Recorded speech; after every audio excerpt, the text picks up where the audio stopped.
soltar el pago de su hipoteca. Bueno, pues vamos a ver cómo se puede acceder a este código de buenas prácticas hipotecarias si, en tu caso, crees que te puedes encontrar en una situación verdaderamente límite. ¿Quién y qué ayudas podemos solicitar? Patricia Suárez es presidenta de Asufin, la Asociación de Usuarios Financieros. Patricia, ¿qué tal? Buenas tardes. Hola, muy buenas tardes. Vamos a ver si conseguimos condensarlo, que sé que hay muchos supuestos, pero bueno, ¿quién puede pedir estas ayudas? Digamos que hay dos grupos, los que se consideran la población más, las familias más vulnerables, y luego serían las familias más de clase media. Para el primer grupo, que serían aquellas personas familias, hogares con renta inferior a 25.200 euros, son 3 veces el IPREM, y que dediquen la mitad de sus ingresos a pagar la hipoteca, para ese grupo se han establecido unas medidas que serían reestructurar el préstamo hipotecario con un tipo de interés más bajo durante la carencia de hasta 5 años. Una carencia, para que todo el mundo nos entienda, es pagar solamente intereses y no pagar el capital, la deuda que tienes. Uh-huh. Bueno, pues durante esos 5 años, en lugar, el Euribor se situaría con un diferencial de menos 0,1 para que fuera muy reducido. Es decir, ahora que acabas de decir este 3,8, pues sería un 3,7 durante 5 años. Esta es probablemente una de las mejores posibilidades. ¿Por qué? Porque durante 5 años solo pagamos intereses y el total de nuestra hipoteca no se encarece. Al final de la hipoteca no estaremos pagando de más. Lo único que nos veremos es que al 6º año, cuando ya no tengamos la carencia, pues nuestra cuota aumentará. Ahora se parte por la mitad prácticamente, se reduce a la mitad y después pues otra vez tendremos que volver a pagarlo todo, pero se entiende que dentro de 5 años las cosas se habrán estabilizado y que ya podremos asumirlo. Claro, pero espera un segundo, sí, Patricia, pero este supuesto que dices tú, que es en principio como el mejor de todos, afecta solamente a unidades familiares. Exacto. Que ingresen menos de 25.200 euros, ¿no? Y que dediquen, exacto, ojo, que es que esto es muchísimo, más del 50% de sus ingresos al pago de la hipoteca, es así, ¿no?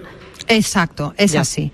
Para el siguiente grupo que se ha venido a hablar de la clase media, serían hogares que tengan 29.400 euros anuales, o sea, ya se incrementa el tope, y la carga hipotecaria superior al 30% de la renta, o sea, ya se baja uh-huh. también esa parte. Para ellos, ¿qué se les ofrece? La congelación durante 12 meses de la cuota, un tipo de interés menor sobre el principal aplazado, y también la posibilidad, que esta posibilidad está en las dos opciones, tanto las familias con renta más baja como las que tengan un poco más, de alargar la hipoteca hasta 7 años. ¿Qué pasa con este alargamiento de hipoteca? Que te da aire, porque la cuota te baja, pero a la larga, por cada año que vas incrementando tu hipoteca, vas a pagar más intereses. Y esto es algo que también creemos que la gente tiene que calcular, saber realmente si le compensa alargar, porque va a incrementar sus intereses. Nosotros en nuestra web, en asufin.com, tenemos una serie de calculadoras hipotecarias y una de ellas tiene que ver con esto precisamente. ¿Cuánto me cuesta alargar mi hipoteca? Para que la gente pueda ver si le compensa esa reducción de la cuota frente a los intereses, al coste que le va a incrementar el total de la hipoteca.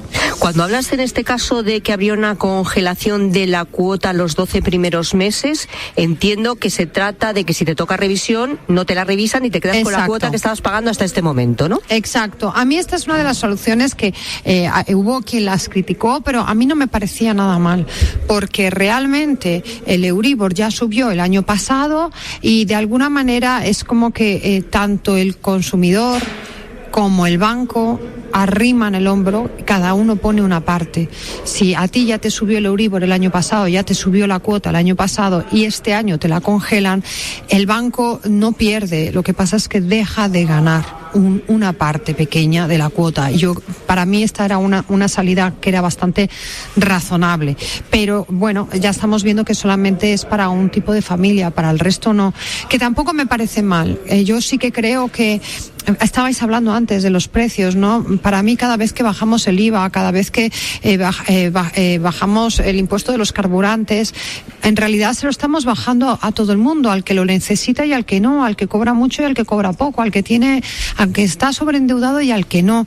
Sin embargo, medidas que vayan dirigidas a las familias que lo necesitan, creo que son más útiles y más beneficiosas que si ponemos de manera, digamos, café para todos. Yo no comparto el café para todos, sinceramente. ¿Cómo hay que solicitarlas? Imagínate que, alguna familia que nos esté escuchando tiene la revisión inminente este mismo mes de marzo, puede ser, o abril. Ahora hablaremos de por qué casi todas las hipotecas en España se revisan en primavera, pero es así. Y por lo tanto, seguramente ahora entramos en la época de más revisiones de hipoteca, que la mayor parte son además anuales. Y claro, se van a encontrar un susto que en algunos casos es muy importante, ¿no? Es un dinero que les lleva al límite. Y dicen, oye, pues yo sí que estoy dentro de estos requisitos que acabas de comentar. ¿Qué hay que hacer para solicitar las ayudas? ¿A dónde hay que ir? ¿Con quién hay que hablar? Hay que ir al banco, hay que ir a tu banco a explicarle tu situación y a explicarle que no llegas a fin de mes y que tienes miedo de realmente la revisión, que eso es algo que también el propio banco te puede hacer una revisión estimatoria para tú saber cuánto te va a tocar pagar con la revisión, y esto es importante, ¿no?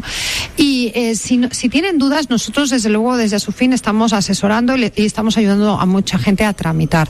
Es verdad que en el primer trimestre las propias entidades lo que nos están contando es que no está habiendo una avalancha de solicitudes. De hecho, solo ha habido 7.000 solicitudes, que es poquísimo. Claro, es poquísimo, pero tiene sentido porque recordemos que todavía en diciembre de 2021 estábamos todavía negativos. Claro. Empezó a subir en enero, febrero, marzo, y ya digamos que la gran subida fue en abril, mayo, junio del año pasado. Entonces es ahora, cada mes que pasa, cuando las familias que tengan la revisión se van a enfrentar a una doble revisión. El aumento del año pasado le tienen que sumar el aumento de este año. Mientras que las del primer trimestre, yo incluiría hasta marzo, van a tener en realidad es una primera revisión porque el año pasado les subió muy poquito. Uh-huh. Por eso las propias entidades esperan que sea en este segundo y tercer trimestre del año donde empiece a haber no sé si una avalancha, pero sí que muchas solicitudes, porque ya serán hipotecas que acumulen. Imaginemos una hipoteca de 100.000 euros a 25 años. Nosotros hemos calculado que en la revisión del año pasado le subió unos 250 euros. Esto significa que con la revisión que le puedan hacer ahora les suba otro tanto y ya nos ponemos en 400, 500 euros, sí, que es una barbaridad. Mucho dinero, es una barbaridad para muchas familias. Patricia, esto estamos hablando de que es un código de buenas prácticas hipotecarias. Entiendo que el banco, si se cumplen los requisitos, está obligado a ofrecértelo y a suscribirlo, vamos. Sí, se criticó mucho que fuera voluntario. Es verdad que a nosotros también nos hubiese gustado que fuera obligatorio, pero es verdad que todas las entidades que se han adherido, que son la gran mayoría, yo creo que no queda prácticamente ninguna, una vez que se adhieren, es obligatorio. Uh-huh. Ya no pueden decir que no. Y esto sí que en alguna ocasión nos hemos encontrado con el antiguo código de buenas prácticas, con los lanzamientos, los desahucios, etcétera. Sí que nos encontramos como alguna vez alguna entidad tuvimos que pelear para que le reconocieran a esa familia que tenía derecho a esa reestructuración hipotecaria o a esa carencia o incluso a esa dación en pago. Yo espero que, como aquí no estamos hablando de daciones en pago ni de quitas de deuda, que fue el origen, ¿no? La semilla de ese primer código de buenas prácticas bancarias que ahora se ha actualizado, uh-huh, sino que lo que se está pidiendo es simplemente una carencia, un aplazamiento de plazo. Las entidades no pongan ningún problema en aquellas familias que lo pidan concedérselo, porque, insisto, son medidas que alivian la carga financiera de las familias, pero el banco no pierde. Patricia Suárez, como siempre, muchísimas gracias por las explicaciones.